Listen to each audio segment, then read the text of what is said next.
Here, speaking of whatever, stock power, here we go, okay?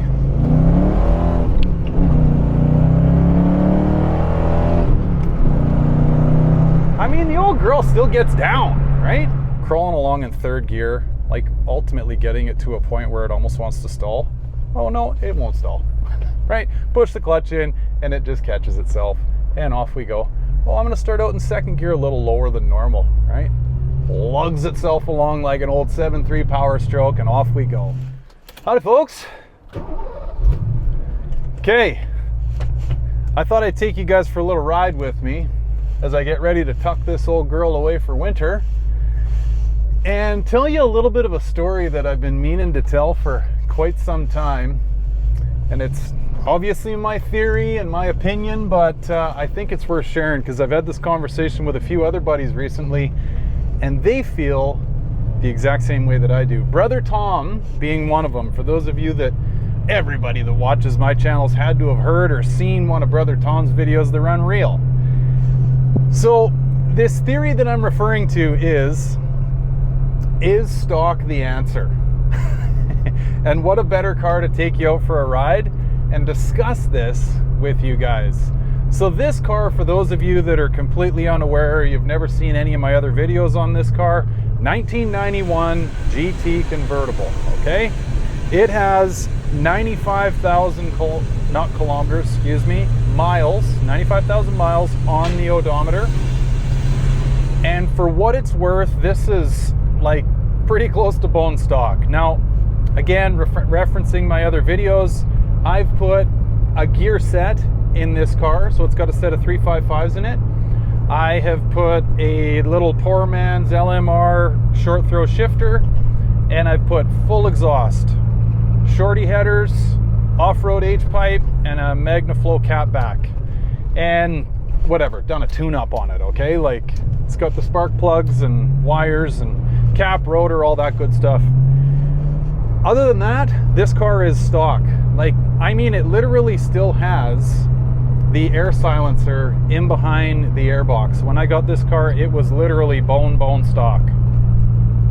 So, what a better candidate than to discuss this topic with you guys, take you out for a little rip with me and talk about it. Now, this is one of the first things I want to talk about, just how well mannered this car is when you come to a stop. It just, tachometer falls to where it needs to, 850, no right? Like, you go to start your car once you got fuel. Hey, here we go.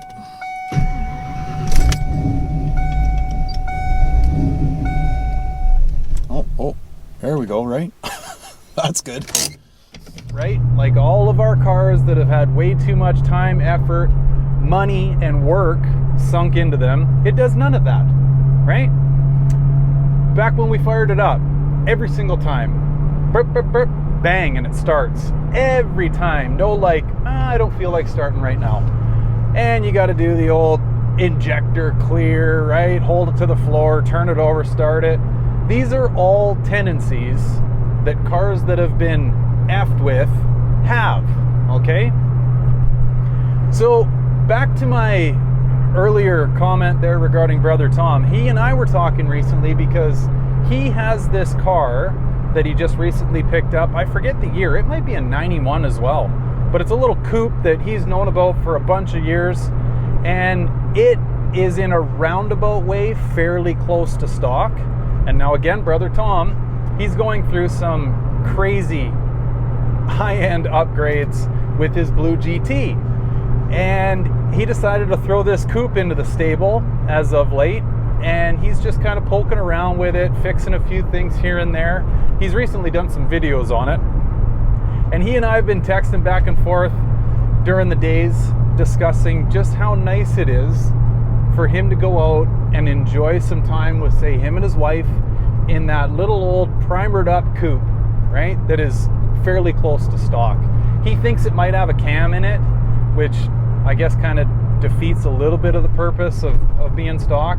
And I think an upper and lower intake might have stock heads on it. Anyway, it's way stocker than his blue GT has been for a long time. He picked that car up in stock format, loved it, decided he got bit by the bug and he decided he wanted to put some parts in it, and it started to cause him grief. So much so that he decided to the point that he was at, he decided to like blow that whole plan up and just redo like brand new motor, Boss block, like he's going over the top. Great big windmill attached to the front end of it, and because he was having all this grief with it, right? Now, again, referencing some of my earlier videos, I've talked about having some grief moments with my green coupe, of which I don't have as often anymore. This latest tune is actually really, really, really good. But any of you out there that have got a cammed small block, you know, maybe a set of cylinder heads on it, whatever, upper and lower intake, or maybe just a lower intake and a carburetor, whatever, you kind of know what I'm talking about. These small blocks do not like having less vacuum than they were intended to when they rolled off the line at Ford, and high lift camshafts and stuff will mess with that vacuum figure. They will do funny things with you at low RPM, and or when you pull in and stop somewhere, right? RPMs will fall, and then sometimes if you're lucky they'll catch themselves, and sometimes if you're unlucky they don't, and you look like a complete schmuck, usually as you're pulling into a Cars and Coffee or something to that effect. This thing, however, none of that. Absolutely zero. Now, is this car a ton of fun to drive? 100%. It will not rip your face off at a street light or anything, but like, it still likes to get down. It makes good noise because I got a catback on it, right? And off-road age headers. It gives me absolutely zero grief. And the point of me going on and on about this is, and now I know this, depending on your situation, whatever, this isn't for everyone, but the solution to this whole problem, okay, stock versus modified, that I think is the absolute 150% answer, is you need two cars. As crazy as that may sound to some of you, and or your wife. Maybe show your wife this, guys, if you're trying to talk her into having another car, and you got one that's all highly modified and she doesn't want to go out in it anymore because it causes you all kinds of grief every time you go out in it. Show her this video, see if I can sell her on the fact that you need to buy a nice little stock unit. Because this thing, I mean, well, the other side of this too is you could throw the keys to anybody. You don't have to explain any of its weird tendencies, whatever. Here, speaking of whatever, stock power, here we go, okay?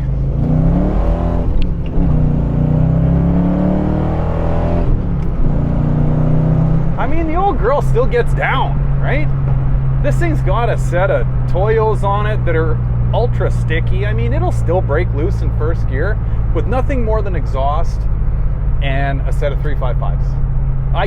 Okay, I should have mentioned this earlier. I got a Can-Am air filter, okay? I got an extra half horsepower up in that intake system. But other than that, it's not even a cold air intake, guys. It's stock. And this thing's still a blast, you know?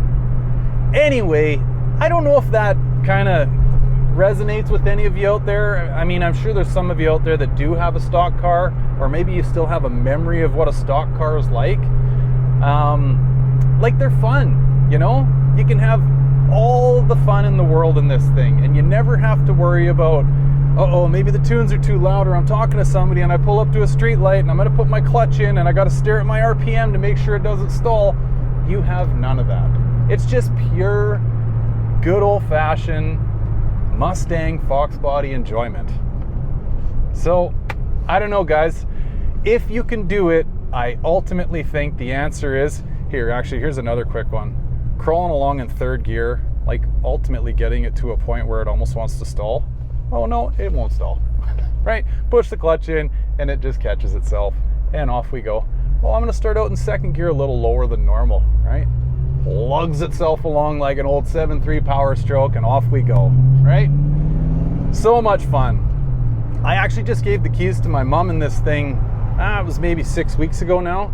And mom hadn't driven a stick in years. My mom's 73, 74. Anyway, she's a good old time. And threw the keys to her, and not even a single stall, right? And now she knows what she's doing at the same time. This one's for old times, mama. Let's hear the old girl. I want to spray my car. No, pull out onto the dry stuff before you give her.